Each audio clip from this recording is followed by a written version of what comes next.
Hai Sahabat L, Anda di Elenio. Jika kita berbicara tentang teknologi, maka negara kita selalu bisa mengiringi kemajuan teknologi dari negara maju dari sisi penggunaan. Namun dari sisi produksi, negara kita masih jauh tertinggal.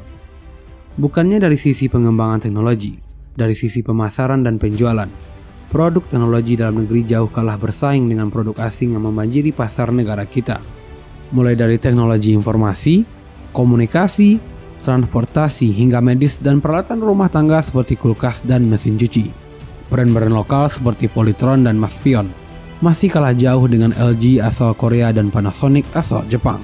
Salah satu produk teknologi yang penjualannya tergolong meningkat setiap tahun adalah ponsel pintar atau smartphone. Brand-brand besar dunia seperti Samsung, Apple, Xiaomi, Vivo hingga Oppo saat ini masih merajai pasar smartphone dalam negeri. Smartphone dengan merek-merek tersebut masih menjadi favorit bagi sebagian besar orang di negara kita. Tapi, tahukah Sobat L, Indonesia juga punya smartphone dengan brand lokalnya sendiri. Brand-brand ini bahkan sudah berdiri lama dan tersebar di berbagai pelosok negara kita. Nama-nama brand ini mungkin sudah ada yang kita kenal, namun memang image mereka masih buruk di sebagian besar kalangan. Masih kalah jauh dengan merek-merek dunia yang kita sebutkan tadi. Apa saja mereka? Berikut 5 merek smartphone lokal yang Elenio rangkum dari berbagai sumber. Yang pertama, Evercross.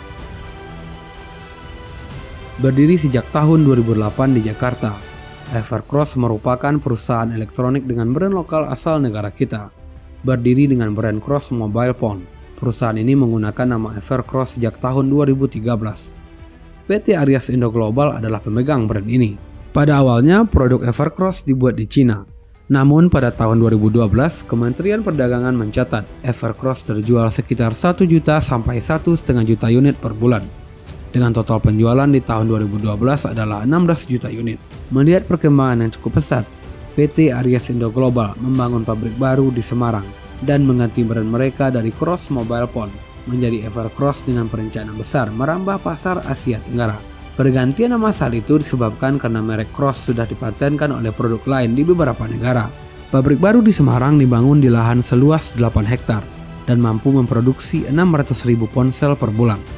Meski diproduksi dalam negeri, sebagian besar komponennya masih diimpor dari luar negeri.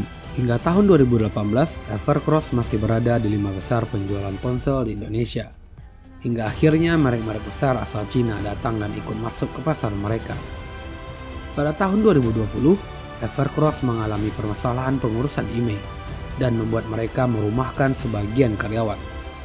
Sampai sekarang, Evercross masih bertahan dengan memproduksi smartphone Extreme series mereka, set-top box, alat kesehatan, tablet hingga laptop bermerek Luna Canon. Nomor 2, Advan. Advan berdiri di Jakarta sejak November 2007. Merek ini berada di bawah PT Bangga Teknologi Indonesia. Pada awalnya perusahaan ini memproduksi TV plasma, notebook, dan dashboard. Pada tahun 2013, Advan mulai merambah pasar ponsel pintar atau smartphone. Pabrik Advan sendiri berada di Semarang dengan luas lahan 15.000 meter persegi dan kapasitas produksi sebesar 30.000 unit per hari. Advan adalah brand smartphone lokal kita yang mengalami perkembangan pesat. Bahkan hingga tahun 2018, Advan masih berada dalam urutan 5 besar penjualan ponsel pintar di tanah air, sama seperti Evercross. Namun sejak 2018, penjualan Advan mengalami penurunan karena hantaman ponsel pintar asal Cina. Di tahun 2020, Advan juga mengalami masalah yang sama dengan Evercross terkait pengurusan email produk baru, sehingga beberapa karyawan harus dirumahkan. Sampai saat ini, Advan masih terus memproduksi produk baru dan berusaha berinovasi untuk bersaing di pasar lokal. Advan memproduksi barang-barang seperti smartphone, tablet, ponsel pintar, earphone, kabel data hingga router. Nomor 3, Mito. Mito adalah vendor ponsel pertama asal Indonesia. Merek sudah ada sejak tahun 2006 di bawah PT Maju Express Indonesia dengan nama Mito Mobile dan Mito Electric. Sejak awal berdiri, Mito bekerja sama dengan salah satu perusahaan asal Cina untuk memproduksi ponsel. Hingga pada tahun 2012, bergairahnya industri ponsel tanah air melalui produk Evercross dan Advan serta Mito yang masuk ke dalam 5 besar penjualan ponsel terlaris di tanah air. Mito mulai berinvestasi dengan membangun pabrik di Tangerang yang mampu memproduksi 100.000 ponsel per bulan. Hingga tahun 2019, Mito masih terus berinovasi dan mengeluarkan produk baru mereka.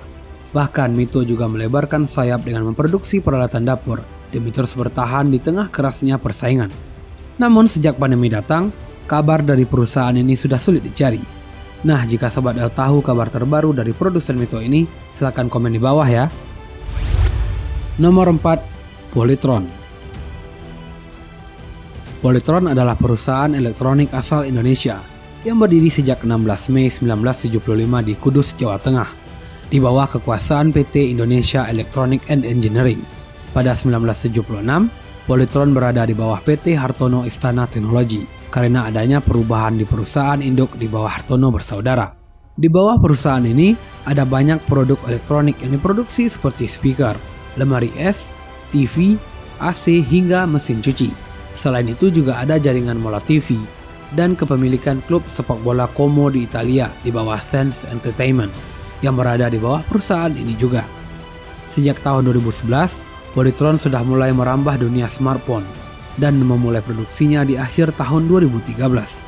Polytron adalah perusahaan elektronik lokal kita yang masih stabil dan terus berinovasi dalam menghadapi persaingan dengan merek asing.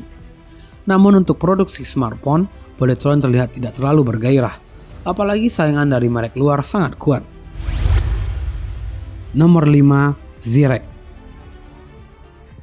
Zirek adalah produsen komputer asal Indonesia yang telah berdiri sejak tahun 1996 di bawah PT Zirek Indo Mandiri Buana.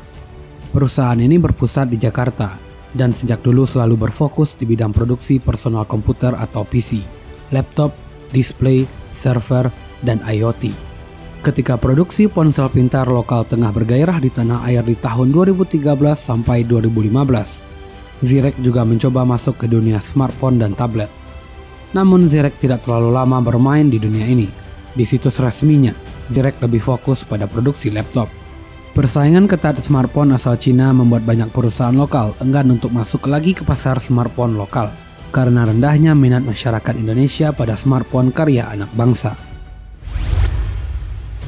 Indonesia bisa saja memiliki raksasa teknologi smartphone seperti Apple di Amerika, Samsung di Korea, hingga Xiaomi, Oppo, dan Vivo di Cina. Namun hal itu perlu dukungan penuh dari pemerintah agar produk dalam negeri dapat berkembang. Seperti kebijakan yang diambil pemerintah Cina dan Korea dalam mendukung perusahaan lokal mereka untuk terus berkembang dan maju untuk bersaing dengan negara lain. Saat smartphone lokal kita berkembang di tahun 2013 sampai 2015 dan berakhir di tahun 2018, seharusnya pemerintah mengendalikan serangan produk luar negeri di pasar lokal, membatasi impor smartphone atau membuat kebijakan batas harga bawah smartphone asal luar negeri. Karena saat itu produsen smartphone kita bermain di lini pasar smartphone murah, di kisaran harga ratusan ribu hingga 3 jutaan. Namun karena serangan bertubi-tubi smartphone luar, produksi smartphone kita kalah bersaing dan sulit berkembang. Di saat produsen smartphone asing dapat mengembangkan riset-riset baru berkat keuntungan besar penjualan smartphone di Indonesia, produsen lokal kita malah terseok-seok karena penjualan terus menurun. Jangankan untuk berinovasi dengan mengembangkan riset-riset baru, bertahan hidup saja mereka sudah ngap-ngapan. Seperti Evercross dan Advan, mereka perlu bantuan pemerintah dalam mengendalikan serbuan smartphone asing agar produk mereka kembali menjadi pilihan masyarakat. Sehingga mereka kembali mendapatkan kenaikan keuntungan untuk kemudian dapat mengembangkan riset dan inovasi baru untuk dapat menyaingi spesifikasi produk smartphone asing.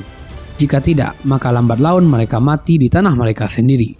Semakin hari mereka akan semakin ditinggalkan penggunanya karena tidak mampu bersaing dengan produk luar negeri.